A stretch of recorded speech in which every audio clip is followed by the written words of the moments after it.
people, it's Wednesday on Your View. I am Veronica Danny Boy. With me, as usual, are my beautiful co-hosts. Hello, ladies. Good morning. Excellent morning. Excellent morning to you too. Well, we also have, as usual, our audience here. Welcome. Good morning. Good morning. Good morning. So back to my ladies. How are you? How are you doing? I'll start with you. Oh, you don't look must like have passed that to you. I did not see. It's Nima. Nima passed that to my enemies. It's Nima. Your hands are clean. I did not sleep also last night because of the flu. Oh, sorry. All right. But flu makes you sleep now. No, because if you use the drugs, yes, so you sleep mine off. started in the night, so there was no way. I don't keep drugs in the house. I don't have anything. So you don't have a small bowl. My mom used to have a small basket. I have a small for the bag. Kids. But not for... It's from there you help because I yourself. don't take medication. I don't like to take medication, so I don't buy. So you don't buy at all? Except I have to go to the hospital. God forbid an emergency. So we'll have the one for temperature, we'll have the one for... Just... I actually need to stock up my own. I don't have, and I really need to... That's self-medicating. Yeah. No, it's something you can easily attack, something you know. Self-medicating. Maybe headache and all of There's some basic things that you can treat, like yes. If you're a mother, over-the-counter drugs. I have for my children. You have to drive to the hospital at 1 a.m. in the morning. For my you children, have something to bring down temperature. Of course. Doctor, how are you anyway? I'm good. I have an event today. It's a human rights summit in Sheraton. It's a free conference, and I've been asking everybody around me, like, oh, what exactly is the most, what is that human rights abuse that hurts you most? For me, it's always been about right to life. I feel that every Nigerian should have right to life, right to good health care, you know, and the right to good education. So most people have said all sorts, but it just comes back to the government can do more, the government can do more. And I try to shy away from saying that, but the truth is, at the end of the day, the government can actually do more to ensure the human rights of people are protected. So that's what I'll be talking about at the event today. I can see you have a new hair on. Yes! Throughout this hair, throughout this month. Throughout this month, I'm covering my hair. Month. Yes, so I've done. Topware plans everything she does. She does, Che. Anyway, Nima, you guys are looking all blue this morning, two of you. That's why she gave you the flu, actually. You're not serious. This flu that they are passing from you to. The topic Topware was going to talk about is very interesting. And you know the funny thing is that we have a very, very strong constitution, very strong on all the rights a human can have. But enforcement is usually the problem, so you have to continue to go to court with the fundamental rights enforcement suit all the time. But I want to shout out to the Lagos distributor for Ama Wonder Natural Spices for spicing our lives. Yes. Oh, I saw it. I didn't know it was. Thank you very much. I can't wait, actually. I can't wait to have that. I've been using it. I'm on my second pack already in the house. And you know, very nice. Very good alternative for people like Miriam that don't want to do the regular seasoning. So these are natural seasoning. By the time you get putting it together, you master the art of putting together. You're good I can't to go. wait, actually. I'm thinking of what I'm making this weekend. I've got just the aroma is getting to me already, but then... So it's an alternative to the usual. I'm fine, I'm fine. I'm fine. I know. And that's all. You will not give us. Where are you going? Give us. You're so beautiful. Give us. Thank you. You wouldn't know that I did not have enough sleep. This morning, makeup. You know, the message I heard was that we should let other people shine. You know, God gave Vero this beauty because God knows Vero needs the beauty, and the one He gave me is enough for me. Thank you, and Lord the one God Almighty. You know, so now I'm trying to always admire and praise everybody that looks good without feeling like, how come she has such beautiful, flawless skin? How come she, without beefing, without beefing. Right now, when we return, the front page reviews starts. Stay with us.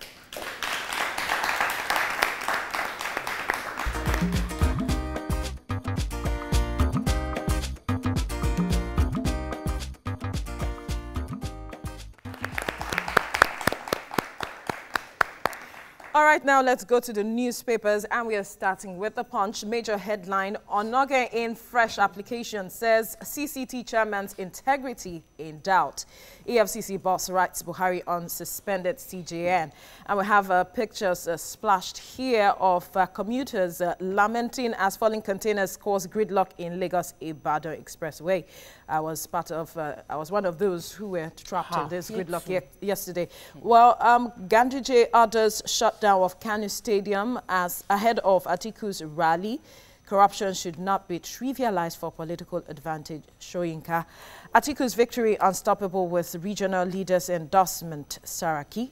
Bandits kill Marafa's sister, 14 others in Zamfara. Boko Haram attacks Adamawa, kills 3, touches clinics, shops. Lagos hotelier's son friend arrested for drugging, raping lady. Drama as Ambody presents 852.31 billion naira budget. Reduced cost of governors, RMAFC urges federal government. I'm only seeking a second term, not more, Buhari says. Reject vote buying, US tells Nigerians. Don't interfere with political process, Atiku secondus one security agents. Who has the I thought our president said he was only doing one term before. That was before, but he said so. Let's start with the human angle story first. We'll come to that one. Just ask her. Some of us are passionate about the story, especially Nima. So let me establish the story so that she can comment on it. The son of the owner of Dan Lancaster Hotel, Don Chime George, and his friend Razak Oke, took a girl to the club, drugged her, took her back to the hotel, and had carnal. In fact, they were taking turns raping her and made a video of it. So when she woke up, she asked them if they touched her. They said no, but she knew that something had happened to her body. She called her brother, who now got the police involved, only for the police to search them and found the video recorded on their phone of the assault they had with her, recorded severally in the phone. So the police has taken up the story now. They are saying they've passed it to the gender department of the police to handle that situation. That's bad. This one, they have complete evidence. There's no way to avoid conviction. As sad as the story, as unfortunate as it is, I'm just relieved in the fact that the evidence we do not have to go far for. I'm just hoping that they don't sabotage this whole process. That's the thing. Because we need a clear conviction on this to be the major deterrent that we need. I already have a rape case in court of a so-called robbery that turned into a rape case I'm following. And I'm afraid that, I might lose that case because of evidence. And this one is so close. It touched me, and I hope that they complete the process. This girl was just lucky to have a brother who was proactive enough to get this knocked down. Who has any other story here on the Punch? But I'll take this Buhari saying that, President Muhammadu Buhari saying that he's only seeking the second term. He was talking about this in Ondo yesterday. Talk about smiling. Wait, let me finish now. So you were saying this yesterday in Ondo at the campaigns that he is only seeking a second term, not more, unlike some other persons who have tried and failed. Okay, quick addition to that. Okay, let me just give information. Still within that campaign, he mentioned that nothing is going to stop him from fighting the anti-graft war. Of course. That is his mission, and that they are going to continue to ensure that investigations and convictions gets carried out. But I also remember our president long ago telling us that he's going to only run for one term, and that if he's done a good job once, why would he want to do it again? So and you know what? So when he now says he wants to do second term, since I heard him say one term before, now he wants to do, my fear is that another one might hear next level. They just get in and they want to, build according to them. They want to build credibility. What you don't need to establish this story. You're not campaigning. I'm not campaigning. I'm only saying that is what they have said. That's why I said when they get according in, to them. So let us quickly move forward now to the Daily Sun. 2019, EFCC uncovers funds for vote buying, says politicians bringing back loots to corrupt electoral process. And we have a major picture here, members of Yali Network during the rally promoting non-violence ahead of the 2019 elections in Bauchi. Igbo need presidency more than restructuring, says Kalu, as Nkoro indigenes root for APC Abia North candidate. Fighting corruption, difficult, President Buhari. CBN, EFCC direct banks to deny Rivers cash. Wike alleges Magu can never give such order aid. Elections, the U.S. urges religious traditional leaders to douse tension. Police Masab fight in Onitsha. Policeman loses hand. Pro-Biafra group members' heads broken. What? Yeah, so I have that story in Awada in Anambra State. So, MASOB is the movement for the actualization of sovereign states of Biafra. Yes. So they had, according to the story, a man parked his vehicle where the MASOB people used to, create chance for free flow of traffic. parked his vehicle there. So when they met him and asked him to remove that vehicle, but he refused and said he was going to get SARS to deal with them for touching his vehicle. And then he got SARS involved. They all had a fight. The policeman lost 2 of his fingers. One of their commissioners in that masop got a broken head. We are hearing that we are preaching that we should have a peaceful elections, and people are still fighting and killing themselves and using, arms to fight themselves while we are praying for a peaceful election. I think people should just begin to use their heads, especially those ones. Preventable. Exactly. I know you talked about a similar story yesterday that had to do with IPOB. And highly preventable. So anyway, who has any other story here? You don't? Okay, let's move to The Nation now. Major headline, Tinubu, PTDF cash stolen under Obasanjo Atiku. I'm not seeking third term, says Buhari. You can't blackmail Nigerians, PDP tell president. And we have a picture of the rally yesterday in Ekiti. 10 billion naira spent to feed Northwest IDPs. Koda advises politicians on poll. Ambody presents 852.3 billion naira budget on consolidation. Den of killers regrouping, says Wale Soyinka. Ex-VP cautions security on polls. Government, NNPC, others not for sale. Well, Okorocha wants Igbo on 2023. So Ambody presented the 8.2 billion naira budget finally yesterday. And 852. The consolation for me is that this budget is dedicated to completing all projects. So I'm hoping to see the contractors resume work immediately along our area, because we have been completely abandoned. At least we need grading. The Lagos Badagry Expressway they should speed work up on that road. The traffic will suffer from Mile 2 is unnecessary. Over 50% unnecessary, and it's a daily. So it's a daily. Good one.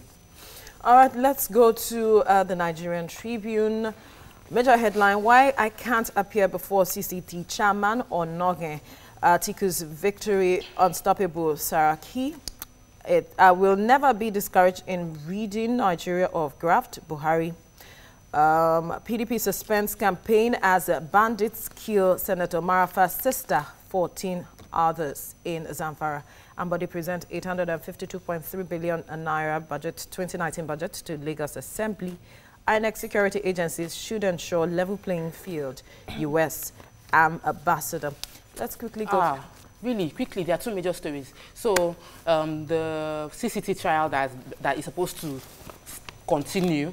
Right now, we have a new case against the chairman of the CCT, Danladi Umar, that Onoge is saying that he's a tainted arbiter, that he has shown since the beginning of this trial bias against him. And so his latest motion is to remove the chairman of the CCT. I honestly feel that the process of removing him was a bit not right, but can we have leaders that will do the honorable thing and resign if they feel like you are messing up my character, you are infringing on my integrity, I don't want you to spoil my good name? Just resign and then let the investigation take place. Honestly, that's where I stand right now. All right, let's go to the New Telegraph quickly. Kano shuts down stadiums ahead Atiku's visit. PDP kicks. Moghalu denied access into Ariaria market. Really? INEC court orders vote buying. Number of parties Badaras. Atiku leads Buhari in poll. Kalu, how president will emerge. IDPs on rampage over starvation. Gunmen kill 15. Kidnap 6 women in Zamfara. Senator's sister murdered. Husband abducted. APC, PDP's action unhealthy for electoral process. PDP, your target is to blackmail cow opposition. So Kano Airport, Kano Stadium in Kano was shut down by the Kano State government right after the president had used it for his own rally, and the PDP are claiming to want to use that same space for their rally. And the Commissioner for Sports have lined out very legitimate reasons for why they have to shut it down. Well, I don't see it as an urgency that, that should deny those people their right to rally. So I think the Kano State government should rethink that move. But we should also talk about very sharply before we forget, the internally displaced persons yesterday in Maiduguri had a protest on the streets that they've not been fed for 40 days. There's no food, nobody had given them food. The government has neglected them facing their campaign. The humanitarian bodies have not provided anything for them. You have established the story, so it's sad that we can't talk more on that story because we need to go. But that's the much we can take from the front page this morning. Next, we discuss female genital mutilation. You do not want to miss it. Stay with us.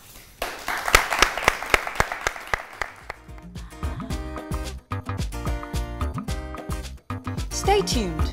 Your View will be right back.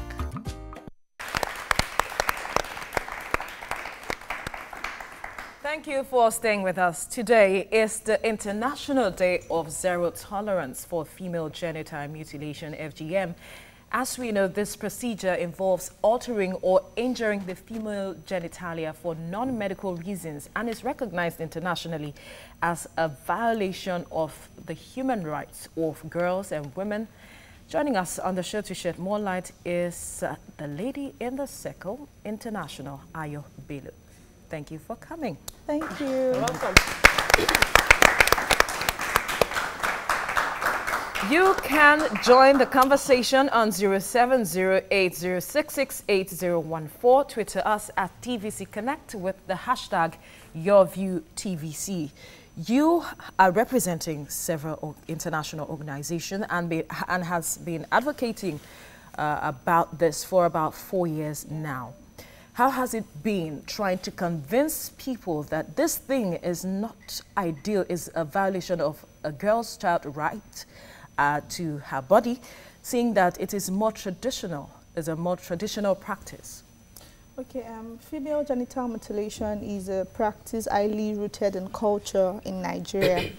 Every community has their unique story of why they practice female genital mutilation, and I carry out projects majorly in Lagos and Osun State. Okay. And Osun State has the highest prevalence of female genital mutilation according to the last NDHS statistics. Still ongoing? Yes, still ongoing. Wow. And most times my advocacy, I like to bring it from the point of law and from the point of medical implications. Those are the two. So how has it been? How easy? Of course, it has been challenging, but I try to climb on the shoulders of people with high interest and high influence in the community, and also the media. So that's why most times the media helps to amplify my voice to end the campaign. You said you go at it from two angles: the yes. medical and the legal. Can you explain that so the audience can? Okay, female genital mutilation in itself is partial or total removal of the female genitalia for no medical reasons. So people practice female genital mutilation because they believe it reduces promiscuity. Yes. In some community, they practice it because it's a passage of right into adulthood. In some communities, in the olden days, I think there was high rate of mortality, so they felt, okay, let's find out the root cause. And then they felt, okay, once the clitoris touches the baby's head, the baby dies. Yes. Yeah. So in some communities, female genital mutilation is practiced on babies between ages 0 to 7 days old.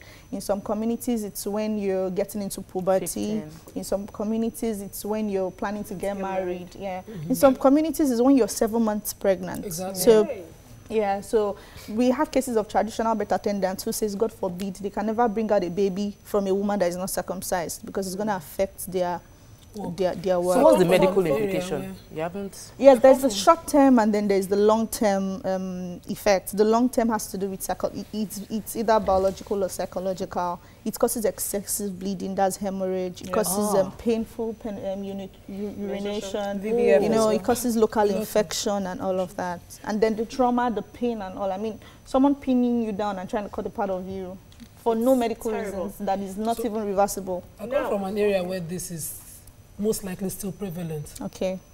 But most common among the people who are not, let me not say illiterate, exposed. Okay. Because my parents didn't allow the 4 girls go through any such thing, and my grandma keeps saying it's archaic. It didn't happen to her. Okay. But I got married and I was informed that at 5 months pregnancy, I had to go do a form of traditional, and I was shocked that these things still happen. I didn't. So thank you. I wonder if your advocacy should continue to be along medical and legal lines alone. Shouldn't it be more amongst the educating the traditionalists about the ills and the difficult life these people would have to live post the That's exactly what I'm saying, that I go into rural communities, but the angles I base my arguments upon, because going into a community to change their mindset is a whole lot of work, and it can be really challenging. Especially when it has to do with cultural So practices. yes, cultural practice. That's why I said most times I try to inculcate those in the traditional institutions, and now I have lots of traditional rulers working with me, because going into the communities, they say, okay, because you have gone to school, you have international experience, so you think you can now come here. How old are you? What are you talking about? So, but when we come from the legal aspect, there are laws. You know, there's the VAP Act, and then there are also state laws. So we try to explain, okay, if the government says this is bad, then it is bad for some reason. What is the punishment? Now, that is the thing. We all know in Nigeria that law enforcement is a major problem. And I'm happy this is something I have to talk about. We pushed for the VAP Act law during the President Jonathan's administration, and it was approved. But it's yet to be domesticated in the states. It's only domesticated in Anambra State, which means that only one state has the domestication of VAP Act out of the 36 states. But there are 13 states with local laws against female genital mutilation. And that's why I don't want to say I'm pained, because Osun State's law against female genital mutilation is more than 10 years. And on the contrary, it's the state with the highest prevalence. So what is happening? There has not been one prosecution. What is the law enforcement?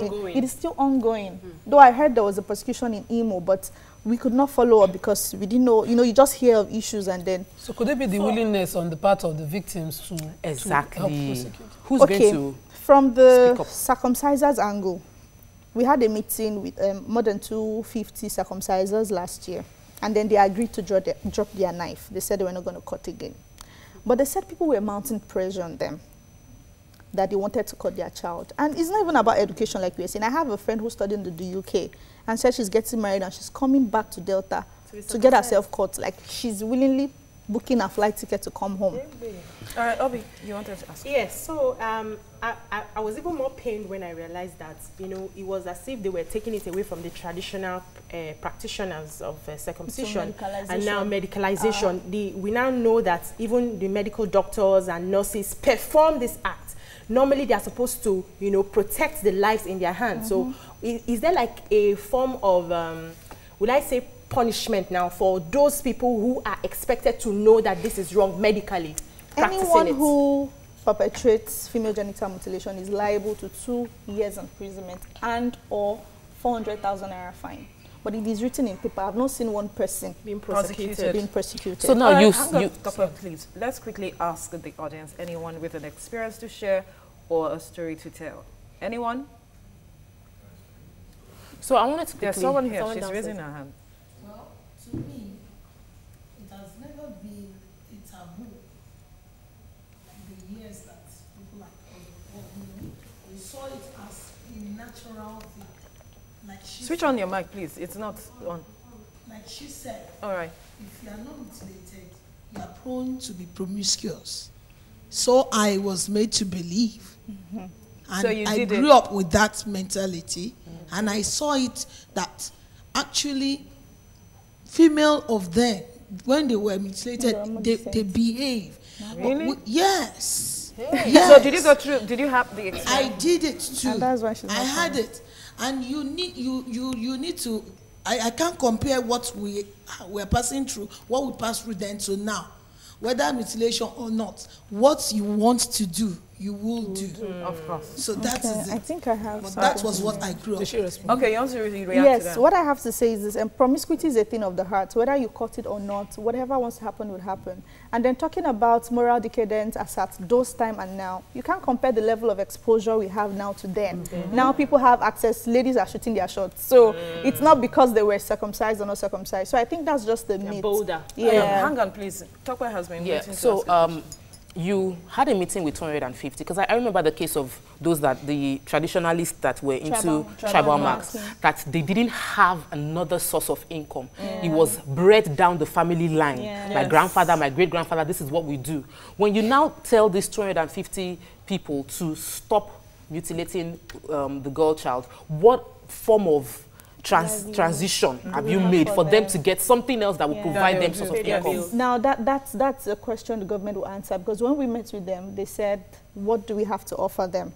Now we should understand that those responsible for tribal marking are also responsible for male and female circumcision. They used to call them the ololas. So we can say that female genital mutilation is rooted in poverty, is rooted in gender inequality. So that's why I say that it's a very broad thing, and that's why I try to go through those two tools so that I don't get distracted. Because now when you tell them, okay, female genital mutilation, they'll say, what is the reason?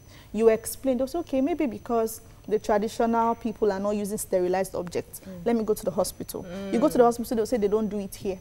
Okay, but you know one nurse in your area, and then you go, auntie nurse, now just help me cut my child. But this, what she said, is the valid reason. People actually believe that when you do it, there'll be less promiscuity. Yeah. But that's not the truth. How do we prove that? Because we have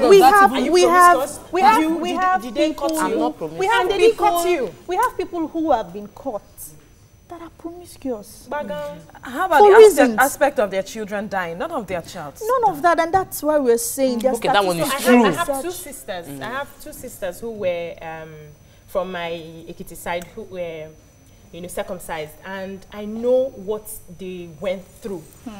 Like one of them had serious problems of infertility. In fact, there was a time the husband had to call a family meeting that my wife is not sexually responding. I can't continue.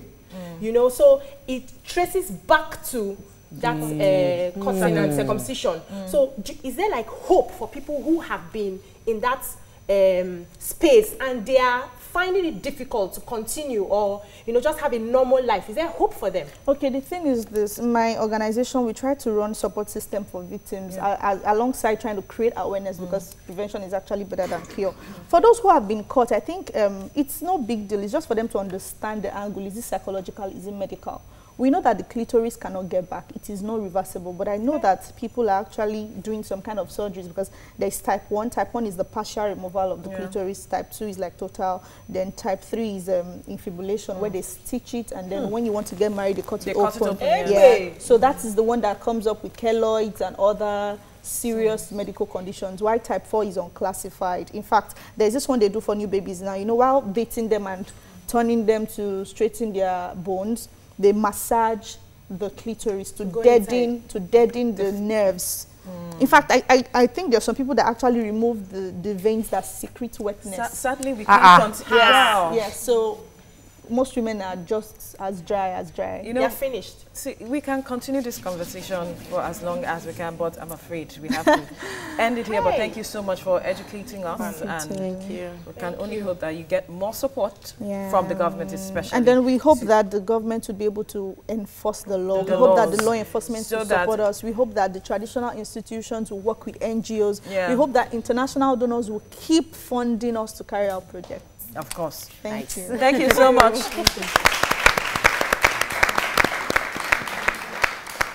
So next we discuss curbing fire incidences. Stay with us.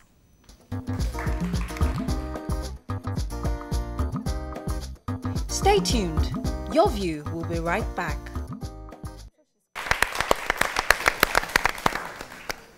Thank you so much for staying with us. Right now we will be discussing fire incidents, how it occurs in minor as well as major ways. And these fire outbreaks, especially in urban areas, has indeed assumed an alarming rate, as there is barely a day without occurrence of one incident or the other, leaving in its wake destruction of properties worth millions of naira, sometimes loss of lives. Well, we have joining us on the show to elaborate and show us some first aid measures is the Director, Lagos State Fire Service, Rasaki Musibao. Thank you for joining us this morning. Good morning. And he has his colleagues here this morning. They are part of the guests in the studio. Welcome, welcome. Thank you for joining us this morning. Well, you can join the conversation on 07080668014. Tweet to us at TVC Connect with the hashtag YourViewTVC. Let's start from the home front. What is this? While researching, I'm told that cooking utensils or cooking equipment are the major cause of fire incidents at home. Perhaps that's wrong, but that's what research told me. But then tell us, how can we avoid, you know, we are women here majorly, and apologies to the audience, the men here. But then let's start from the home front. What do we do wrong, or what do we have to do to avoid this incidents, seeing the kitchen is a major place? Thank you. Good morning. Good morning. Yes, let me say this, that let me establish the fact that fire outbreak is actually a phenomenon that is inevitable. Yes, it's inevitable in the sense that fire outbreaks are usually caused by a human being, mostly, and that is through our negligence. Yes, through our negligence, because there are do and don'ts that we need to observe. But once we fail to observe those do and don'ts, definitely there will be fire outbreak. Fire cannot just occur. Though we have classes of fire, we have the types of fires that we can witness within our environment. We have those ones that are caused by carelessness, which I've just mentioned. That's our negligence. And we have those ones that are caused through accidents. You give us examples of all of this. Okay, I will. Through accidents. When I mean carelessness, for example, if you are a smoker, if you smoke cigarettes, and you know cigarette is smoked by the burnt of that element called cigarette, and by the time you smoke the better part of it, the ends must be thrown away. And while you throw that away, you throw on a combustible materials. What will happen? There will be fire outbreak. Of course. Because we know that cigarette is driven by the ordinary fire for you to enjoy that thing called cigarette. By the time you smoke finished, what you need to do is probably make sure that you put off the ends, the fire at the ends of the cigarette completely before you throw it away. Okay. But unknowingly, you see, you discard the cigarette ends. Okay, and probably you throw on... most people watching right now would like to have, you mentioned very preventable. You mentioned one of them. Yes. But like she said, most fires take place within the home and within our women's jurisdiction. Exactly. What are like 3 tips that every person watching can implement that would reduce occurrence or incidences of fire outbreak? Yes, let me quickly talk on that. Most fires, while it happens, involves our homes. And the major causes of such fires, if not storage of petrol in the house, it will be electrical upsurge. If not electrical upsurge, it will be gas fire resulting from cooking gas. That's domestic gas that mostly women, like you said, use in the kitchen. And you see, the habit that has been cultivated by most women and even in their house is that we install the cylinders right inside the kitchen. Yes, to do our cooking. And you see, there is no way for human existence. You must make a living. You must cook every day for you to sustain life. And as such, while the cylinder is installed inside the kitchen, under the stove, for you to drive the stove, for you to get your fire, for your burning, you will see that while there is any accident from the gas cylinder, it will be difficult for you to probably put out the fire, because the possibility of you isolating that fire will be very difficult, because the danger is right inside the kitchen. And the first thing you do is you should be able to isolate the source of that your fire. And as such, we advise what you do is the stove will be right inside the kitchen, while the gas cylinder is outside. That is to drive the stove should be installed outside, so that in the event of any fire outbreak or whatever, you can quickly run behind the kitchen to shut the supply of your gas to the stove. So, by the time you shut off, you've taken a step to preventing that fire from escalating. I'd like you to talk about how people using buildings should structure buildings. I'm a firefighter's daughter, and I know that my father used to emphasize an alternative door, exit door, and used to emphasize so much on ventilation. that, you know, fire and all these issues that most people have, we don't have an escape route when fire happens in the house. And it talks about the most dangerous in a fire situation, which is, you know, choking. I want you to emphasize these dangers so that people know when they are building how important, especially landlords, how important it is, you know, to have an alternative door and exit and, you know, proper ventilation when they are building. For those people who usually like to do one room manage, the dangers that they put in place, because I can see from the clip we're showing that you're trying to put out a fire and some difficulties that you face when you do it. Yes, thank you very much. I think what should come to mind first in everybody should be safety of our life before anything relating to firefighting or fire prevention. Yes, let me come to your comments. Now, evacuation is one of the most important things that we should always think about. If there is fire outbreak, what comes to mind is what? Our safety before anything. And anytime a building is to be constructed, we should always give priority to adequate exits. And that's our openings where if there is fire break, you can take your way out to a safe point. In a building where there is no exit and peradventure fire occur, there is no fire without smoke. I am coming to your question now. There is no fire without smoke. Definitely, if fire occur, there will be smoke. If you look at the video clips that we are looking at now, you will see that we are seeing firemen fighting the fire and we are seeing smoke. The firemen are kitted anyway. But for an ordinary person that is not a fireman and you are in the house, once there is fire outbreak, definitely smoke will emerge.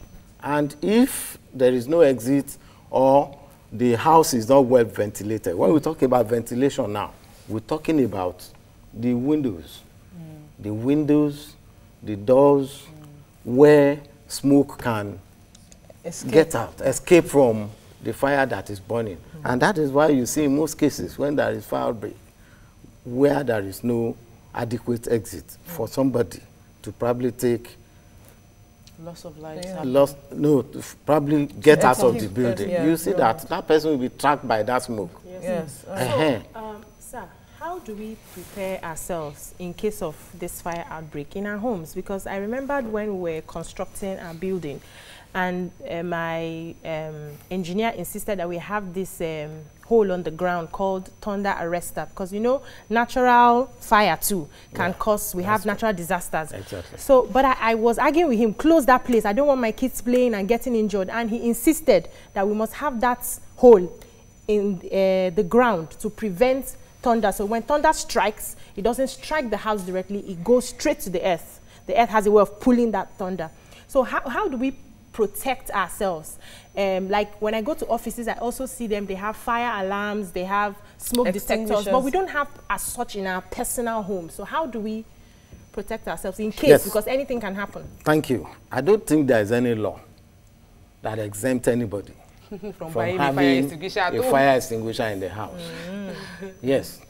If we're actually looking at our safety and prevention. Perhaps we've not understood the importance. The importance, thank you. About. Yes, you see, it is good. It is important that we have fire extinguishers, fire blankets, name it, in the house as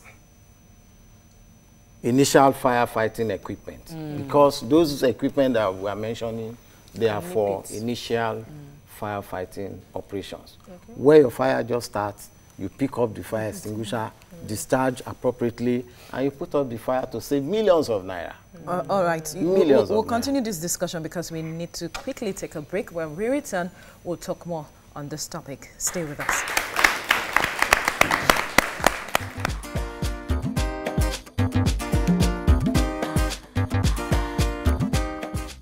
Stay tuned. Your View will be right back. We're still talking how to avoid fire incidences, and we still have our guest in the studio. Before we went on the break, you were telling us about the importance of having the fire extinguishers in the house. And Tokpa wanted to ask a question, so she quickly asked that, because we need to talk about the various issues, the various instruments here that we can use to attack the different kinds of fires. Okay, so I had a personal experience of fire outbreak from my generator. Oh, now I grew up with a hands-on father that if there's something smelling, we know that we go and switch off the socket. You know, you mentioned isolation, but I on the other hand have a husband that does not understand what you should do immediately you notice something like that happens. And I think that we should educate people to know that, okay, when you smell something burning, you go switch off the fire, you look for where it's burning, you switch off everything that you think can lead to more electrical damage. I used water to put out the fire though, and I heard it doesn't work. So can you educate us more on why water doesn't work? What can we use to attack? Yes, thank you very much. Let me emphasize the fact that your water can work. For generator? Yes. It didn't work for us. No, not for generator for now. Fire. For a particular kind of fire. There are particular fires that you can fight with ordinary water. Oh. Yes, because we have these fires in classes.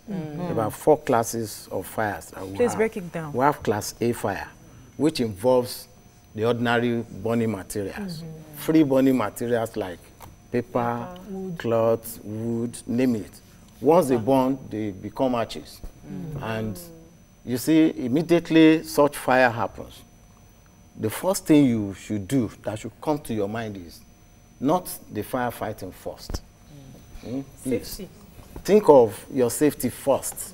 If it is conducive enough for you to fight that fire, please do. But while you do that, don't forget to call the fire service. This is what people fail to do. That's call. Immediately fire or call. They think about properties. Think about life, certificates, name it. Some will not even think about certificate, they think about money. Electronics, money. Seriously? Yes. Yes. They go around. TV. They go around. But more importantly, the numbers to call, you have to yes, call I it will. out later. I will. Later. So immediately you notice this is a fire break, irrespective of the magnitude of the fire. Don't look at any fire as small fire. Call the fire service immediately. Then while you call the fire service, if you have your equipment, like you said, if it is involving electronics, go to the source of your electricity to the building. That's the first thing that should come to your mind immediately you evacuate the building. Remove the source of electricity to that house. Once you remove, you have prevented the fire from escalating. Then immediately you do that, look at if you have your fire extinguishers, which is a must for everybody to have in the house, but at least 1 or 2. The challenge is how to use it for some people. But quickly, before we go to talk about that, we have Olushola on the line calling from Ikosi. Welcome, Olushola. Go ahead with your contribution. Hello, good morning. Good morning. Yes, my name is Olushola. I'm calling from KTS, from Ikosi.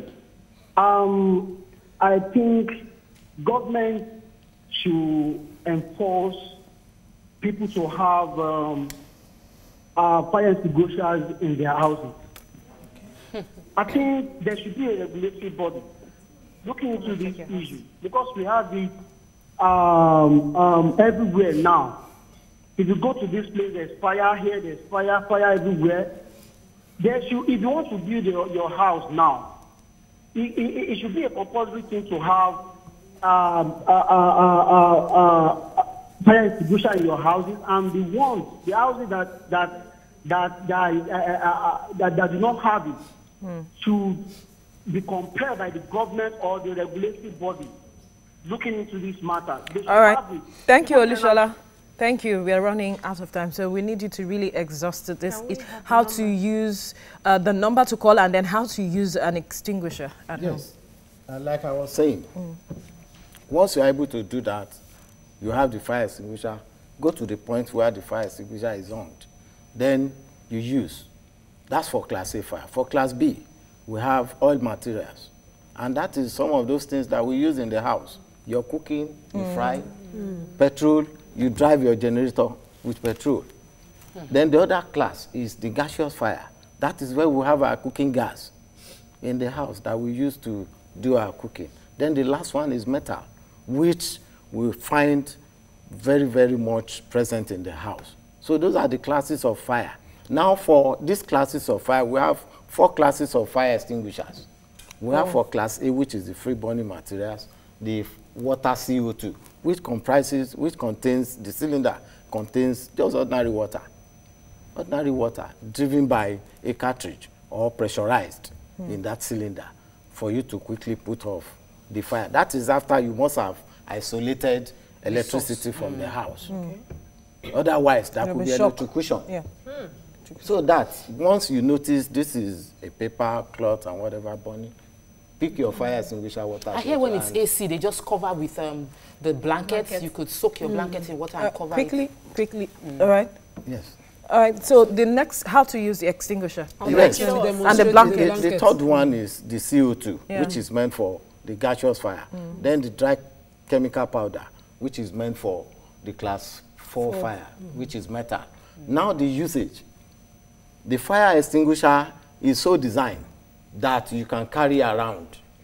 They are so portable. That's why it is termed portable fire extinguisher for an ordinary person who is not a fireman to put off initial fire, preventing it from becoming a large one, which would now in turn to destroy our properties and sometimes take our life to save millions of naira.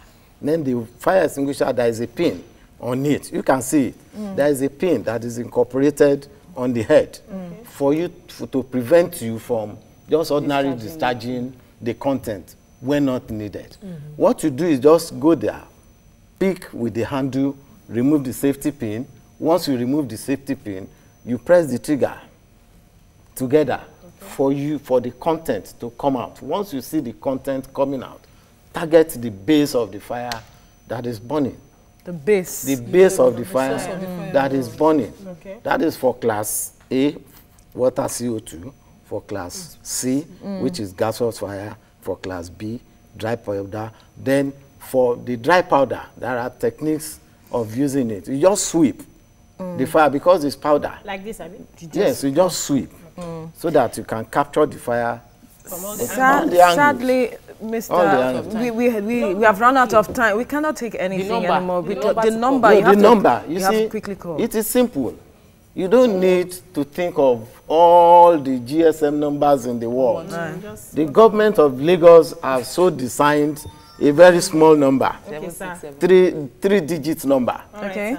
767 112. Okay. 767 112. Once you are able to dial that, even without a cover on your phone, just dial the 3 digits. All right. Thank you, Mr. Rasaki Musiba. But for the fire service, once we want to get through, because some people they want to get directly to the fire service, we have our hotline. Quickly.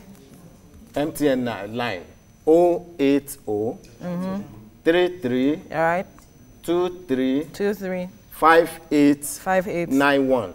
Okay. I got it. We'll tweet it for you guys. Thank you so much, Mr. Rasaki Musibai, for breaking it down for us this morning. We have run out of time. Thank you, guests, for coming. Thank you so much. Thank you, ladies. Thank you. I have to rush this. Thank yous. Remember the number 767-112. It's the fire line. It's a toll free. But then, thank you so much for watching. That's all we can take this morning on the show. Have a great day. Bye now.